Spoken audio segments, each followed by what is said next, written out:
Good morning.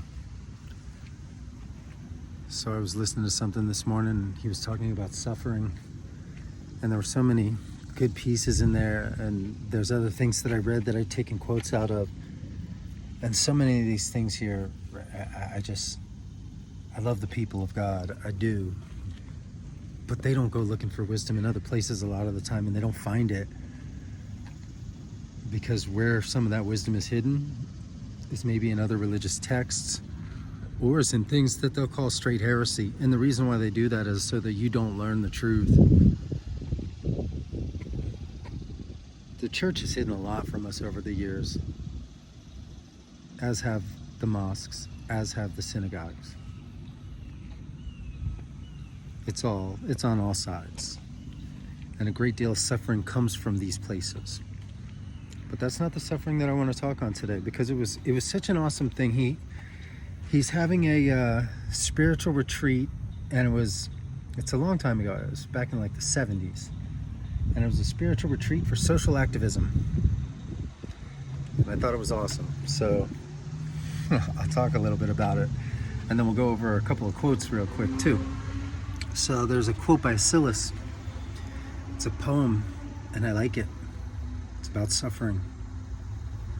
Pain falls drop by drop upon the heart, until on our own despair, against our will, comes wisdom through the awful grace of God.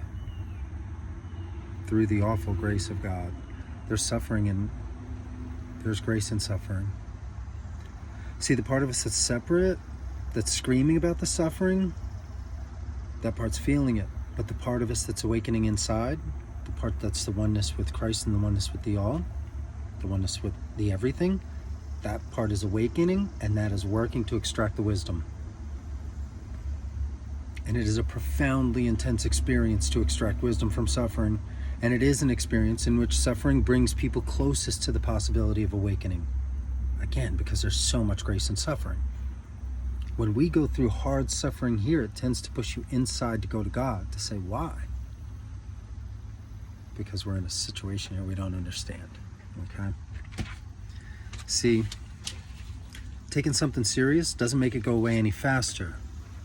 It keeps making it a little bit worse. When you come at relating to people from the freedom, from the spacious, from the deepest self, from the oneness of the all, you don't do violence to one another. You don't destroy each other's individuality. But trying to impose unity upon diverse people at the more superficial level, from the outside in, like, I'll call myself a Christian, therefore some of you are Jews or Muslims or atheists, versus here we are, beings. You want to be a Muslim, a Jew? You want to be an atheist? I'll be a Christian. How's that sound? That's a different level. But at the more superficial level, whether it's by love, by coercion, by group process or group think, that ends up doing violence. And this is a story about a meditation group. It's a microcosm of right now. The story begins as a social action retreat. It turned into chaos when the minority groups decided they were not going to be pushed around by some whites at a social action meditation retreat. It was a bunch of white honkies, old white honkies back in the 70s running their meditation retreat. So a revolution took place. And I believe a revelation took place. Because those old white honkies were thrown out of power. And it was them that called the retreat and organized the retreat. But they forgot they were calling activists. It's so good.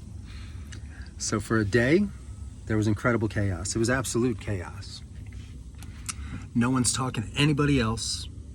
Everyone's busy being right. And then there's subgroups. So many subgroups, right? Which one do you go to?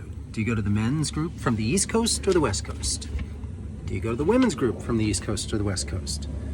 Now we're gonna have to break those groups down by color and race, because that's gotta happen. And sexual preference, that also is gonna have to happen. Everyone with an axe to grind, everyone that's been through suffering. I got news for you. You scratch the surface on anyone, you're gonna find suffering, and you're not gonna have to look very hard, so we should keep that in mind. But everyone with an axe to grind, right? So they came up with a plan. We're gonna design a fishbowl in the middle of all this. where all the people that were oppressed went into the center, but they go in one group at a time. And just to put it up to right now time, the Black Lives Matter people, they were oppressed first because they've been oppressed the longest, so they go in first to talk. Now granted, at the retreat, there were Jews there that took real issue with that statement, but we're going to let it pass.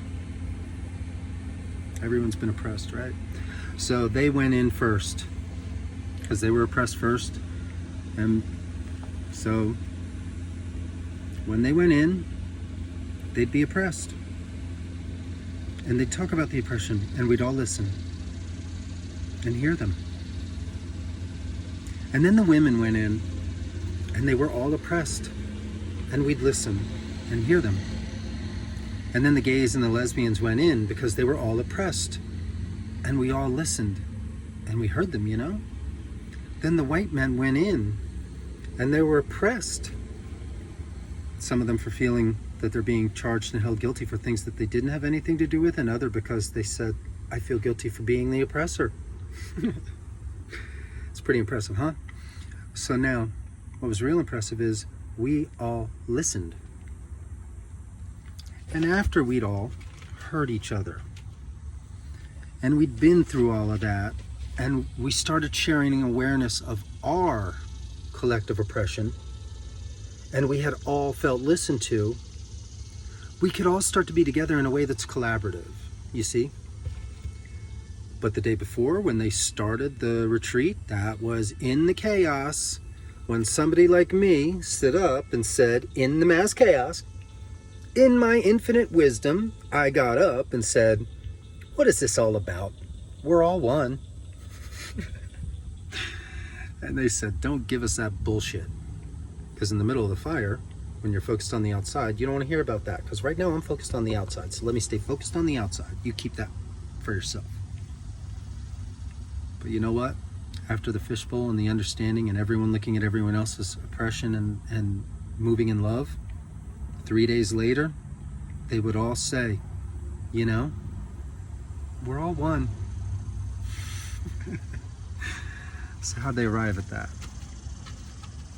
Well, it was 3 days later with mass meditation and suffering in the mix to bring about wisdom, right? This is the story of a good shepherd. I like this story. A shepherd was grazing his sheep when a passerby said, that's a fine flock of sheep you've got there. Could I ask you something about them? Of course, said the shepherd. So the man said, how much do you think your sheep walk each day? The shepherd said, which ones? The white ones or the black ones? Okay, the white ones. Well, the white ones walk about 4 miles a day. And the black ones? The black ones too. Okay, well, how much grass would you say that they eat each day? The shepherd said, well, which ones? The white ones or the black ones? He said, well, the white ones. Okay, well, the white ones eat about 4 pounds of grass each day. And the black ones? The black ones too. How much wool would you say they give each year? Again, sir, which ones are you referring to? The white ones or the black ones? He says, the white ones. Well, I'd say the white ones give some 6 pounds of wool each year at shearing time. And the black ones? Yeah, the black ones too. Now the passerby is intrigued. Good shepherd, may I ask you a question? You have a strange habit of dividing your sheep into white and black each time you answer one of my questions. So the shepherd said, oh, that's only natural, you see. The white ones are mine. Oh, said the passerby. Well, what about the black ones? And the good shepherd said, they're mine too, you see. The Father loves you all, and so do I. Connect on that inner level. There's peace, and we will get grace out of this suffering. Level up in wisdom. Don't let the suffering poison you. Open up in love. Remove that heart of stone and replace it with a heart of flesh. I love Jeremiah. Get in that. Have a wonderful day, guys.